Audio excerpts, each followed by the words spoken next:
right, what we're going to do is talk about the bench. Now, this is specialized. This is something I don't suggest everybody go out and spend $600 on a bench. But what you want to do is have something that has a good leg lock. And the ab benches, the angle's a little weird, but there's several different models out there, and you can get them for between $200 to $400. I shopped for this one, and because I liked the angle of the leg lock, it's a big wide pad, and it's made specifically for decline press. It's an adjustable one to work in a power rack, and it was heavy duty. When I was at my biggest at about 375 pounds, I was handling poundages between 500 and 600 pounds regularly. And so the only thing I've had to do is replace the roller pads from time to time. So buy a quality bench, and what we did is we set the height based on the top part of the pad, and it's about 28 inches is what we use. Now, that doesn't mean that's what you have to use. We, as a rule of thumb, we were between 30 to 40 degrees on the benches. And you can change it. Wes and I have done where we do a little bit lower, and where it changes the bar path a little bit, puts a little more pressure on the pecs and the shoulders, but not too much. And you can track your PRs that way, just, like a la West Side. But by and large, we always go with this height and this angle. All right, Derek, we'll get you in the rack there.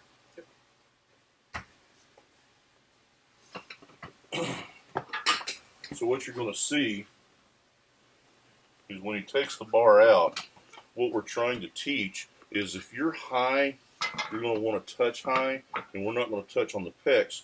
His center of gravity, here's the chest line. You can see there's the navel. So that's his navel line. We're probably going to touch in here to here with the bar. Go ahead and take it out. So you see right away what we're doing now, the arm is perpendicular to the ground. It's not about the body, it's about where the arm is and the bar path. So we keep the elbows in as we go to touch. And you see he's right there on the navel, and then you learn to press straight up, and you're pushing away on that rack. Again, and you're pushing straight up. And that is where you develop a lot of power, because it's not just the triceps. You're using those lats and the traps to keep the bar stable. And you'll see his lateral stability is just so much better that a lot of, especially new benchers, struggle with when they first start flat benching. Okay, we can go ahead and rack it. So the set and rep scheme is really basic and simple because it's performance based and not percentage based. What we do is we establish within the first 3 or 4 sessions what the lifter can do for 6 reps. And we're always striving to increase that weight if we can. So as an example, let's say you have a new lifter and they do 135 for 6. What we do, no matter how the weight goes, if it's easy, we don't go up, we increase the weight. Now let's say it is easy. And we go up to 150 and the lifter does well. We stop there. We drop, our third set is we drop to 20 pounds. And that's the rule of thumb. So in this case, it would be 130 for 8. Now, if that weight at 150 was really easy, the next week we may start at 155. And again, we'll go through a process till we find that threshold of it being hard work. Now, the idea is if you can do 5 reps, that's a get. That's a good set. 4 reps and you miss, the weight's too heavy, you need to lighten it. Right. And we'll lighten it 10 to 15 pounds. Because what we're after is the rep work. This isn't like doing heavy singles. We're not trying to max it here, but we're trying to push the threshold with the rep work. Right. And then, like I said, by and large, the third set, we drop 20 pounds and we do 8.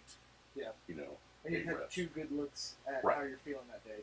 And that's the whole idea, because it's okay to use like with AppLift, we use a reps left system. Mm-hmm. A lot of people like the RPE system. And what I'm looking is to create the training to be performance based on that day.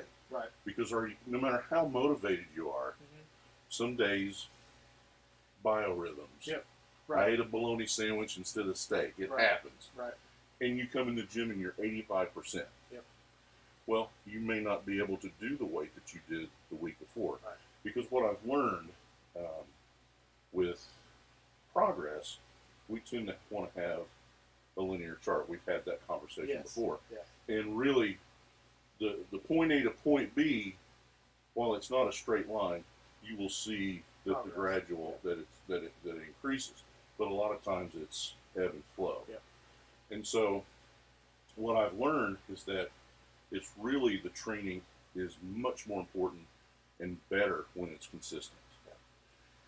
And that way you work within the capacity. You know, if let's say you're doing 200 for 6 the week before, and the next week allergies, or I had to stay out late. Sure. Yeah. Yep. Anything. 185 might be the number that day. Yep. Yep. But you're learning to push the threshold of that body each week. And we have found that, like I've got a new lifter that I'm coaching, Allie, that she started around 135 pounds. She's been with me now for not quite 3 months. And then just recently hit a PR of 175 for 6, nice and firm with room to spare. That's awesome. We will do, to get a little more weight into the lifter's hands, once they get adept and they have the groove down, Right. we will do about every 3 to 4 sessions, depending on the lifter. We'll do a 6-3-3-8 session. Okay. We'll do their top, like, for example, Allie. She did last week, she did 175 for 6 for her top set of 6, her second set, Yep. Yep. and dropped to 155 for 8. This week we started at 175, and then we went to 190 for a triple, 195 for a triple, and then we dropped to 160 and did 8. Yeah. So she ties her PR for 6. Yep. 2 weeks in a row of having that 175 in her hands, but now She went over. she's done 190 and 195 for a triple, and this is where the bar path thing comes into play. It's not just about handling Right. the heavier poundages, is what she saw with 195 especially, because the 190 was kind of a shock to the system. Sure. Like, I had to help her with the first rep, Uh-huh. so I had her do an additional rep, so she did 3 reps on her own. Right. But even, 15 pounds doesn't seem like Yeah, a lot, That's but a huge percentage gain but for her. Yeah, especially yeah, at 200 pounds. Yeah. And this is a lifter that weighs 130. Yeah. Yeah. I mean, I don't know. She's little. Right. Right. Yeah. So, but my point is, once she felt, and this is where I think central nervous system adaptation is a very real thing. Yep. We rest 7 minutes, and I'm going to get to that Sure. thing as well. Right. She comes with 195, and she just rolls right through it. I even started to let her keep going, and I'm like, that's enough. But what she realized then is, I have the capacity. Yep. That's the mental aspect of the training, that I could do more reps at 195. Well, her hands have never seen 195 Yeah. pounds. Yeah. So immediately, regardless of physiologically being stronger, mentally, even emotionally, Yep. this lifter knows I am clearly capable of being stronger. Yep. Well, that's going to bleed Oh through yeah. to the flat bench Yep. every Oh time. yeah. Now, we're not bodybuilders. Right. So I set it up to where when we bench, I want a minimum of 7 minutes. And then, your cycle of replenishing in the body is roughly 7 minutes. Yep. Because what I want the lifter to have the capacity to hit the reps. Now, when we get to assistance, whether it's another press movement, turn and burn. If Yep. you need to superset or tricep, I understand. Yep. And again, most of us, even at the high level, we don't have time to train like an Olympian. Right. I've got a full-time job. I have people to coach. I've got an online community. Yep. I have an evening crew. Yep. I have a wife. I have dogs. We're doing this. Yep. Yep. And so your time, there's It time gets tight. constraints. Yep.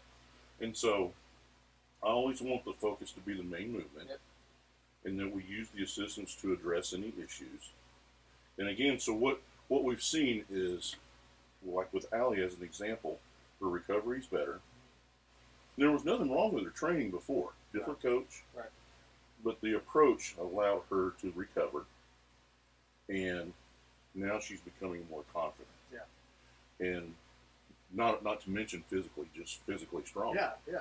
Yeah. And so there's when you start developing power, that's a game changer for Yep. the lifter. Yep. And that's what we're doing with the decline. That's awesome. So there Awesome. you have it.